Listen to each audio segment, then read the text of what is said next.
Cuando hablamos de lo que no se piensa, no se diagnostica, quizás uno de los temas en donde más procede ese pensamiento es en el embolismo pulmonar. Si yo no lo pienso, no lo diagnostico.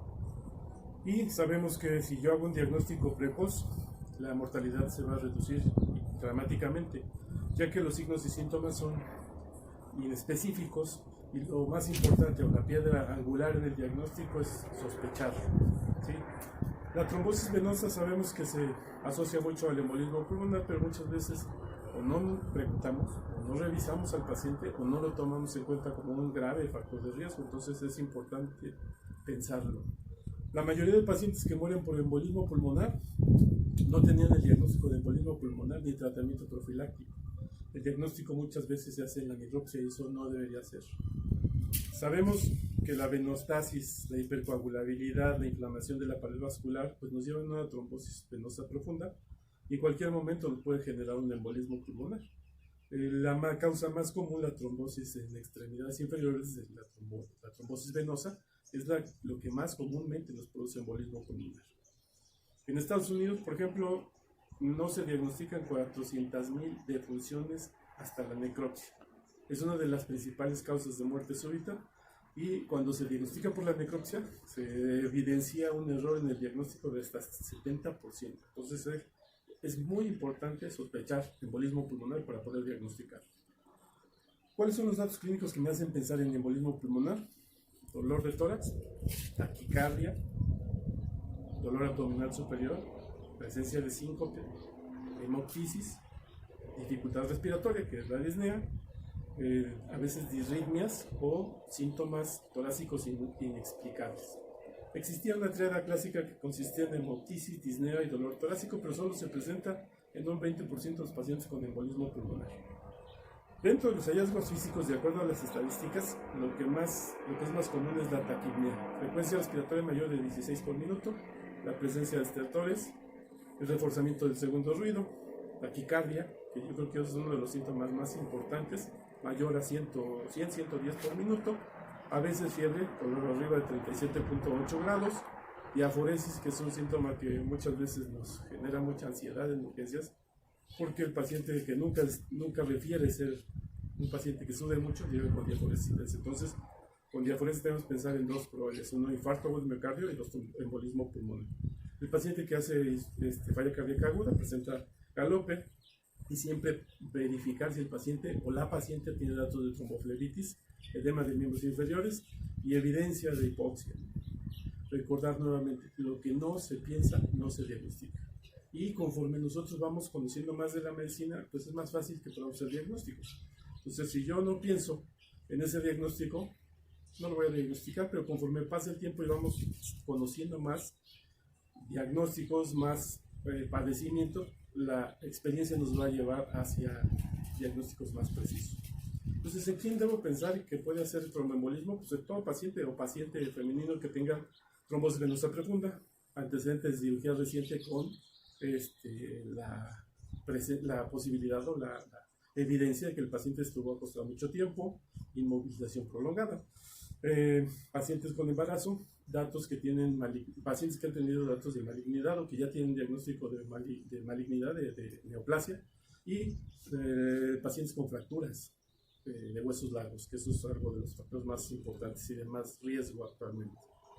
¿Qué otros factores de riesgo? Pues el paciente con inmunosupresión, los pacientes con quemaduras, a quien se le coloca catéteres, a quienes dan quimioterapia, insuficiencia cardíaca, uso de drogas, estrógenos, anemias y otras alteraciones hematológicas, hiperlipidemia, infarto. Es decir, todos los factores de riesgo que nosotros conocemos en los pacientes son factores de riesgo para embolismo. Pero ahora, si yo tengo embolismo pulmonar, ¿qué debo descartar? ¿Cuáles son mis diagnósticos diferenciales? Pues el primero es el infarto agudo del miocardio. Otros menos comunes es la estenosis aórtica, las crisis de broncoespasmo en el paciente asmático, la fibrilación auricular, cardiomiopatía, miocarditis, enfermedad pulmonar obstructiva crónica agudizada, edema agudo del pulmón, estenosis mitral u otro tipo de valvulopatías, taponamiento pericárdico, choque cardiogénico, sí, es decir, el diagnóstico diferencial es muy amplio.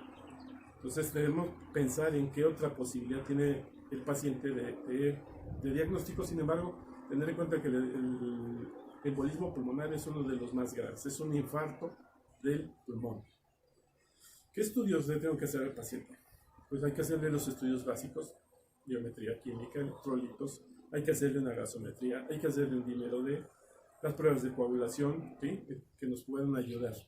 Una placa de tórax, aunque en muchas de las ocasiones, en las primeras horas, la placa de tórax no es tan útil, pero puede haber datos de un infiltrado de tipo neumónico en las primeras 24 horas, entonces hay que pensarlo. Lo ideal pues son una geografía pulmonar, una tomografía, una angiotomografía o medicina nuclear, pero muchas veces no están a nuestro alcance, pero saber que son la forma de hacer el diagnóstico. A nivel electrocardiográfico, ¿cómo diagnostico embolismo pulmonar? No son datos muy específicos, pero es importante saber que hay taquicardia, hay la onda P pulmonar, que es una elevación de la onda P en D2, D3 y ABF, que es la parte diafragmática, que se conoce como onda P pulmonar, desviación del eje eléctrico a la derecha, el S1, Q3, E3, pero ninguno es tan específico, solamente se ve en un 20% de los casos. Ahora, ¿qué le voy a hacer al paciente con embolismo pulmonar? Pues primero diagnosticarlo, ¿sí?, estabilizarlo y valorar su envío a un hospital en donde se pueda hacer trombolisis, porque el tratamiento actual ya es un tratamiento con trombolíticos e incluso con angiografías dirigidas. Entonces, ¿qué le hago al paciente? Lo estabilizo con, ya sabemos, posición semipulmonar, oxígeno, un acceso vascular, la monitorización continua. Y el manejo dentro de los hospitales pues va a depender del nivel del hospital, si es un hospital segundo nivel y un hospital tercer nivel, y qué es lo que le van a poner, si inotrópicos, heparina, oxígeno, la administración juiciosa de líquidos, etcétera, es el manejo. ¿Qué es muy importante? Dentro del proceso profiláctico, o sea, cómo evito o cómo prevengo el embolismo pulmonar, es el vendaje elástico de miembros inferiores. Una habilidad o una situación que siempre se ha hecho en todos los hospitales. Son pacientes que se va a operar, que está mucho tiempo acostado, debe tener vendaje elástico de miembros inferiores o debe tener vendas elásticas para disminuir o reducir el riesgo de trombosis y de embolismo pulmonar. Es más importante incluso eso que la administración de anticoagulantes por vía de manera profiláctica. Si el paciente está hemodinámicamente inestable, puede ser un embolismo muy grave, hay que hacer un manejo con fibrinolíticos, ¿sí?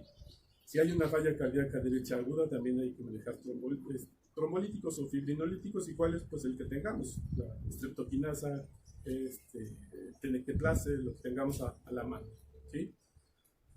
¿Cuáles son los errores comunes? Y eso lo hemos visto frecuentemente. Tenemos un paciente con una fractura de huesos largos, joven, sin factores de riesgo en teoría, lo operan y lo dan de alta. Y nos llaman porque tiene, o nos lo vuelven a llevar a urgencias porque tiene dificultad respiratoria, decimos, bueno, tiene factores de riesgo, una fractura y la probable presencia de un embolismo graso, ¿sí? El paciente va a estar con dificultad respiratoria, ansioso, taquicárdico, dolor torácico y con evidencia de disnea. ¿Cuáles son los errores comunes en urgencias? Que nosotros no lo diagnosticamos porque no lo diagnosticamos porque no pensamos en esa posibilidad.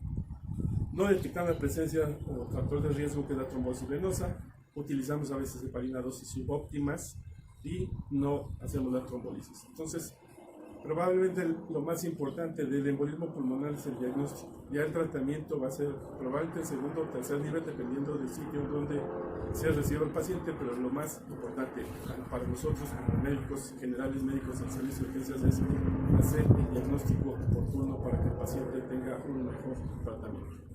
Gracias.